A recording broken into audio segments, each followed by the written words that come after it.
देवा भद्रं पश्यमाक्षभिर्यजत्रा स्थिरैरङ्गैतुष्टुवांसुतनूभिः व्यासेम देवहितं जदायुः। ओम शांति शांति शांति। ओम কি চলছে? নিম্নচাপ। কি হবে? মুন্ডক উপনিষদ দ্বিতীয় মুন্ডক প্রথম খণ্ড, দ্বিতীয় মুন্ডক আমাদের হচ্ছে মুন্ডক উপনিষদ দ্বিতীয় মুন্ডকের প্রথম খণ্ড চলছে। প্রথম খণ্ডের চতুর্থ মন্ত্র পর্যন্ত হয়েছে। তাহলে এখন হবে পঞ্চম মন্ত্র। পঞ্চম মন্ত্র হচ্ছে তস্মাৎ অগ্নি সমিধ যস্য সূর্য সোমাৎ পর্জন্য ঔষধয় পৃথিবীভ্যাম ঔষধয় পৃথিব্যাম পুমান রেত সিঞ্চতি যোষিতায়াং বৌহি প্রজা পুরুষ সন্তোষিতা। গদ্যরূপ করলে হবে সূর্য যস্য সমিধ স অগ্নি তস্মাৎ জায়তে সোমাৎ পর্জন্যা তস্মাৎ পৃথিব্যাম ঔষধয় পুমান যোষিতায়াং রেত সিঞ্চতি এবং পুরুষাৎ বৌহি প্রজা সন্তোষিতা। সূর্য যস্য সমিধ, সূর্য যার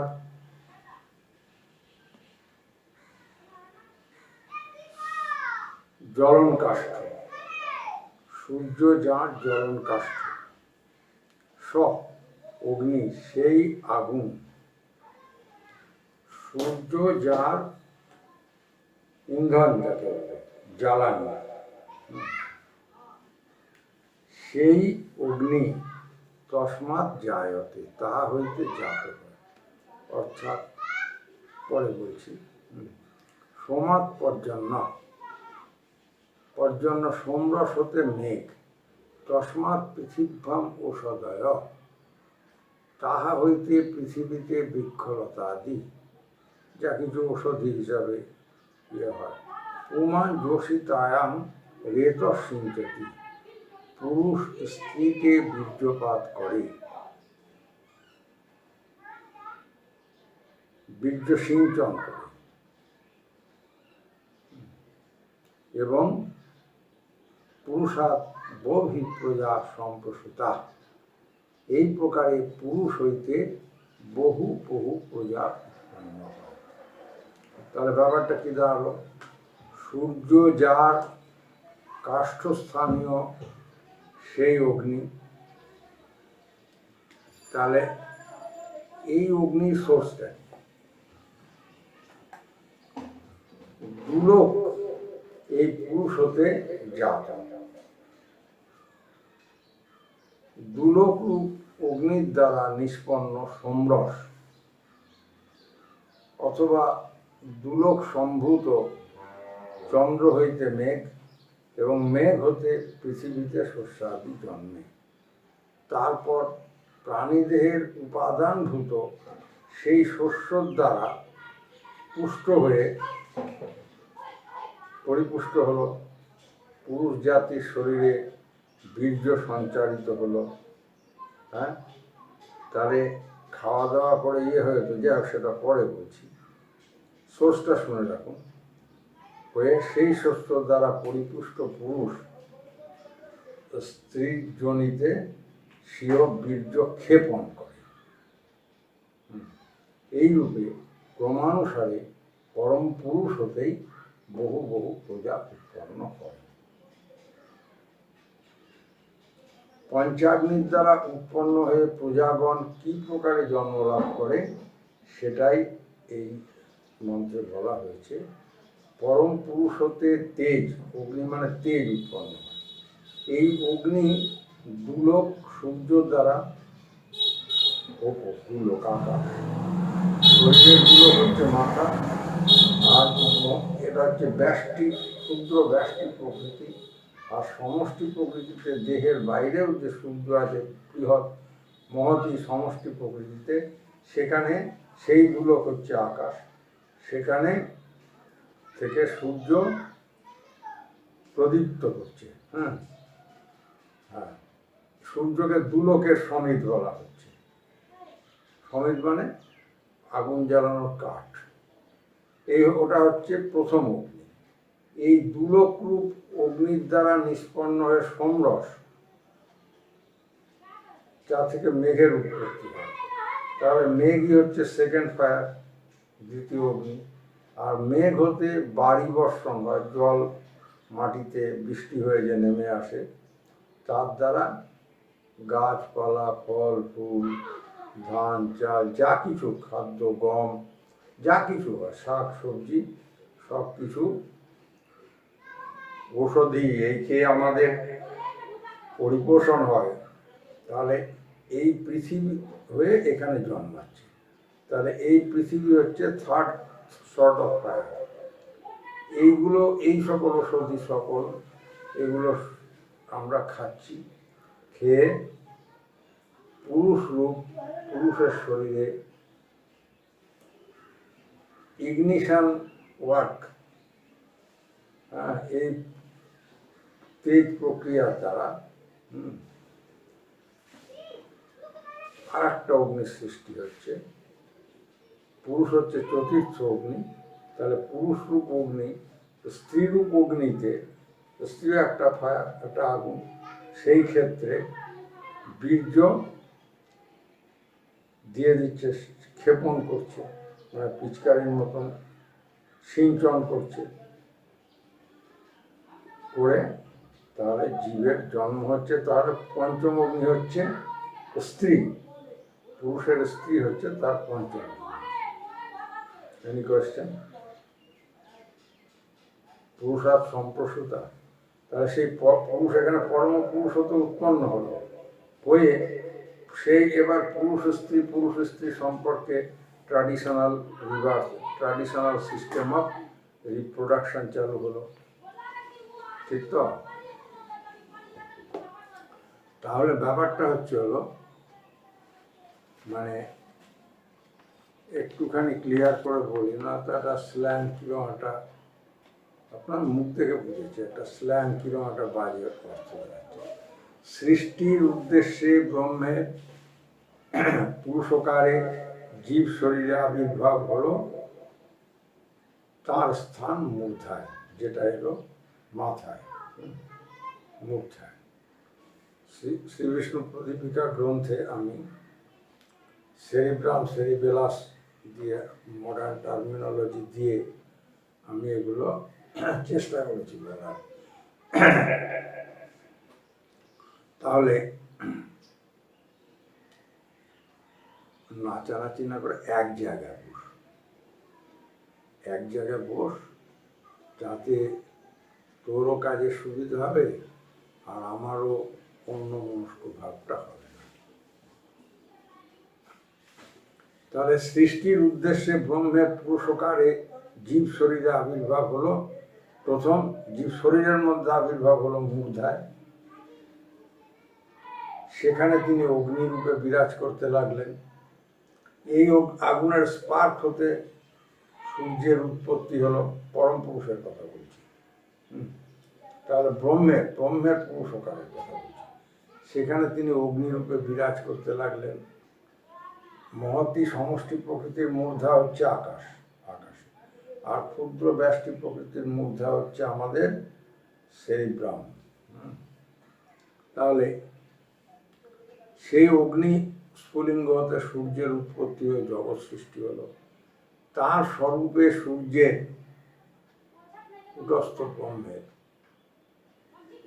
সূর্যের মানে কুটস্থ ব্রহ্মের উৎপত্তি হলো, এবং এই সূর্য হতে পৃথিবীর উৎপত্তি হয়ে তার অংশরূপে চন্দ্রের উৎপত্তি হলো। চন্দ্র হতে পর্জন্য মানে মেঘ তৈরি হলো। এই মেঘের দ্বারা পৃথিবীতে জল হলো, জল না হলে গাছপালা হবে না। তাহলে বৃক্ষলতা ঔষধি বর্গ পরিপুষ্ট হতে লাগলো। এই ঔষধি খাদ্যরূপে ভক্ষণে পৃথিবীস্থিত পুরুষের রেতের সঞ্চার হতে লাগল। একটা রেত এখানে রেত এখানে স্ত্রী শরীরের যে রেত হয়, যার পার্ট হলো ওভাম। স্ত্রী শরীরে ওভাম তৈরি হলো, আর পুরুষ শরীরে স্পার্ম তৈরি হলো। এবারে এই ঔষধি ভক্ষণে পৃথিবীস্থিত পুরুষের, আর নারী পুরুষ সবাইকেই মানে পুরুষ বলছি, সেই আত্মাকে যে বহন করা শরীর, সেই পুরুষ স্ত্রী জনিতে পৃথিবীতে মহতি সমষ্টি প্রকৃতিতে কিভাবে হচ্ছে? চন্দ্র মেঘ তৈরি করে, মেঘ এখানে সিঞ্চন করে, তার থেকে গাছপালা হয়, আর ফসল হয়, শস্য হয়।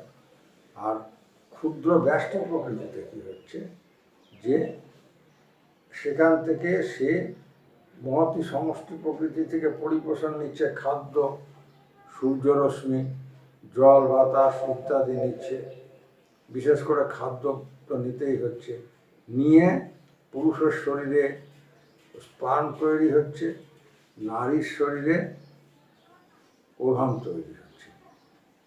এবারে পুরুষ তার স্পার্মগুলোকে বীর্য রূপে, আরও অনেক কমপ্লিমেন্টারি ফ্যাক্টর আছে, রেতর মধ্যে অনেক রকম হরমোন আছে, যাই হোক, রেতর মধ্যে মেনলি ওভাম আসছে। এসে পুরুষ কী করছে, তার সেই কম্প্রিহেন্সিভ যেটাকে বীর্য বলে, সেটাকে স্ত্রীর জনিতে নিক্ষেপ করছে। এইভাবে এই প্রক্রিয়ার দ্বারা বহু প্রজার সৃষ্টি হতে লাগলো। এর একটা তাৎপর্য আছে, স্পিরিচুয়াল একটা সিগনিফিক্যান্স, সেটা আমি বলছি পরে। তাহলে বোঝা গেল যে অক্ষর ব্রহ্মই এই সৃষ্টির মূল কারণ। সেখান হতেই সূর্য আবির্ভূত হলো, এবং সূর্য হতেই সমস্ত জগতের সৃষ্টি হয়েছে। এই সূর্যই আবার সেই অক্ষরাগ্নির সমিদ রূপে রয়েছেন। অর্থাৎ সূর্য এবং সূর্য প্রসূত সৃষ্টি রয়েছে বলেই অক্ষরাগ্নির থাকার প্রয়োজনীয়তা রয়েছে। আদারওয়াইজ সূর্যের লয় অক্ষরাগ্নিতে সম্পাদিত হলেই বৃষ্টি লোপ পেত, আর বৃষ্টি লোপ পাওয়া মানে সৃষ্টি লোপ পাওয়া। এই কারণে সৃষ্টি রক্ষার জন্য সূর্যের কখনো অক্ষরাগ্নিতে লয়, আবার কখনো সেই অক্ষরাগ্নি হতেই তার পুনঃপ্রকাশ হচ্ছে। যেমন অক্ষর ব্রহ্ম হতে সূর্যের কূটস্থ ব্রহ্মের উৎপত্তি হলো, তেমনই সূর্য হতে পৃথিবীর উৎপত্তি হয়েছে। কিন্তু পৃথিবী সূর্যের তেজ সহ্য করতে না পেরে ছায়া রূপে তার অনুগামিনী হলো, এবং পৃথিবীর অংশরূপে চন্দ্রের উৎপত্তি হয়ে তিনি সূর্যলোকে আলোকিত হয়ে আকাশে বিরাজ করতেন। সূর্যের আলো না হলে তো চাঁদের কোনো নিজস্ব আলো নেই, সেই জন্য সূর্যের আলোতেই চাঁদের আলো। তার দ্বারা আলোকিত হয়ে তিনি আকাশে বিরাজ করতে লাগলেন। এই চাঁদের আলোর সাহায্যে মেঘ তৈরি হয়, আর এই মেঘের সাহায্যেই পৃথিবীতে বৃষ্টি হয়। তার দ্বারা গাছপালা বাড়ে, চাষবাস হয়। সেই খাবার খেয়ে জীবের মধ্যে স্ত্রী পুরুষ সকলেরই শরীরে রিপ্রোডাক্টিভ যে ফ্যাক্টরগুলো আছে, এতক্ষণ যেগুলো বললাম, সেগুলো তৈরি হয়। এগুলোর যখন সঞ্চার হয়, তখন বয়ঃসন্ধিকালে শরীরের রিপ্রোডাক্টিভ অর্গানগুলো অ্যাক্টিভ হয়। তখন আস্তে আস্তে যেভাবে বললাম সেইভাবে রিপ্রোডাকশন সিস্টেম চলতে থাকে এবং প্রজা বৃদ্ধি হয়। বোঝা গেল যে আউটসাইডে প্রজা বৃদ্ধির মূল কারণ হচ্ছে সেই অক্ষর ব্রহ্ম। সর্বযোনি সুকৌন্তেয় মুক্তয় সম্ভবন্তি যা তাসাং ব্রহ্ম মহৎ যোনি অহং বীজ প্রদপিতা। শ্রীমদ্ ভগবদ্গীতা থেকে বললাম। এর সিগনিফিক্যান্সটা হলো কূটস্থের মধ্যে মন নিবদ্ধ করে সাধক যদি সেই কূটস্থের মধ্যে মানে মনটা স্থির করে রাখতেই পারেন, তাহলে কূটস্থের ঊর্ধ্বে মানে তার ঠিক ওপরেই একটা ত্রিকোণাকার একটা ট্রায়াঙ্গুলার জায়গা দেখতে পাই। এই ট্রায়াঙ্গেলটাই হচ্ছে যোনি। এই যোনি কূটস্থের ঠিক উপরে ব্রহ্মরূপে অবস্থান করেন বলে একে ব্রহ্মযোনি বলা হয়। হ্যাঁ হ্যাঁ হ্যাঁ, যখন হবে তখন দেখবেন, ঘরে বসে থাকলে তো হবে না। যাই হোক, তাহলে জীব অনুস্বরূপ বিন্দু রূপে অবস্থিত, কূটস্থের মধ্যে বিন্দু দেখা যাবে। এই স্থান হতে বিন্দুর বিস্তার রূপে তিনি অবয়ব বিশিষ্ট। প্রাণরূপী আত্মার এই ত্রিকোণাকার যন্ত্রই হলো গর্ভধানের স্থান, অর্থাৎ ওই স্থান হতেই চঞ্চল প্রাণরূপ জীবের উৎপত্তি। ভেবে দেখুন আমাদের হাইপোথ্যালামাসের অ্যাক্টিভিটিস। এবারে দেহ ধারণ করার পর কামনা বাসনা না থাকলে দেহ ধারণ হবে না। তাহলে দেহ ধারণ করার পর কামনা বাসনার কারণে মনের মধ্যে যে সকল বিষয় চিন্তা উদ্ভূত হয়, হ্যাঁ, যা কিছু আমাদের চিন্তায় আসে সেগুলো সবই একটা যোনি স্বরূপ। এই যোনি হলো প্রকৃতি স্বরূপা। হ্যাঁ, এটাই কর্তারূপে পুরুষ। হ্যাঁ হ্যাঁ, এই প্রকৃতি স্বরূপা যেটা, সেটাই কর্তারূপে পুরুষ সকল দেহেই বর্তমান, এবং সকল প্রকৃতি তার সঙ্গে যুক্ত হয়ে আছেন বলেই জীব দেহে নানা রকম বিষয় এর উৎপত্তি হচ্ছে। যত বিষয়, যত সংকল্প বিকল্প, এটা করবো ওটা করবো, আচ্ছা ওটা করবো না পরে করবো, যা কিছু ওই থেকে হচ্ছে। আবার প্রত্যেকের আমাদের নিজেকে মন রাখার জন্য কিছু কর্মরূপী আত্মক্রিয়ার দ্বারা যারা আত্মজ্ঞ হতে সচেষ্ট হন, তারা নিজের নিজের মনকে এই সকলের বীজস্বরূপ বিন্দু থেকে মুক্ত করে পরম শূন্য মনকে লয় করতে পারেন। সেটা পরের কথা। হ্যাঁ, ওইটা করে মোক্ষ প্রাপ্ত হন। তাই মহৎব্রহ্ম যে যোনি কূটস্থের ঊর্ধ্বে অবস্থান করছেন, তা হল জগতের মাতৃস্থানীয়। ওখানেই কামাখ্যা, এখানেই হচ্ছে যোনিপীঠ। ঠিক আছে, তাহলে বোঝা গেল। কিছু জিজ্ঞাসা আছে? অন্যদিকে যাবেন না, কথা ঘোরা লাগবে না, রেলিভেন্ট কোয়েশ্চেন করবেন। এখনকার মতো স্টপ করছি। ওম ভদ্রং কর্ণেভিঃ শৃণুয়াম দেবাঃ, ভদ্রং পশ্যমাক্ষভির্যজত্রঃ, স্থিরৈরঙ্গৈতুষ্টুবাংশতনূভিः, ব্যাসেম দেবহিतं যদাयुः। ওম শান্তি শান্তি শান্তি। ওম।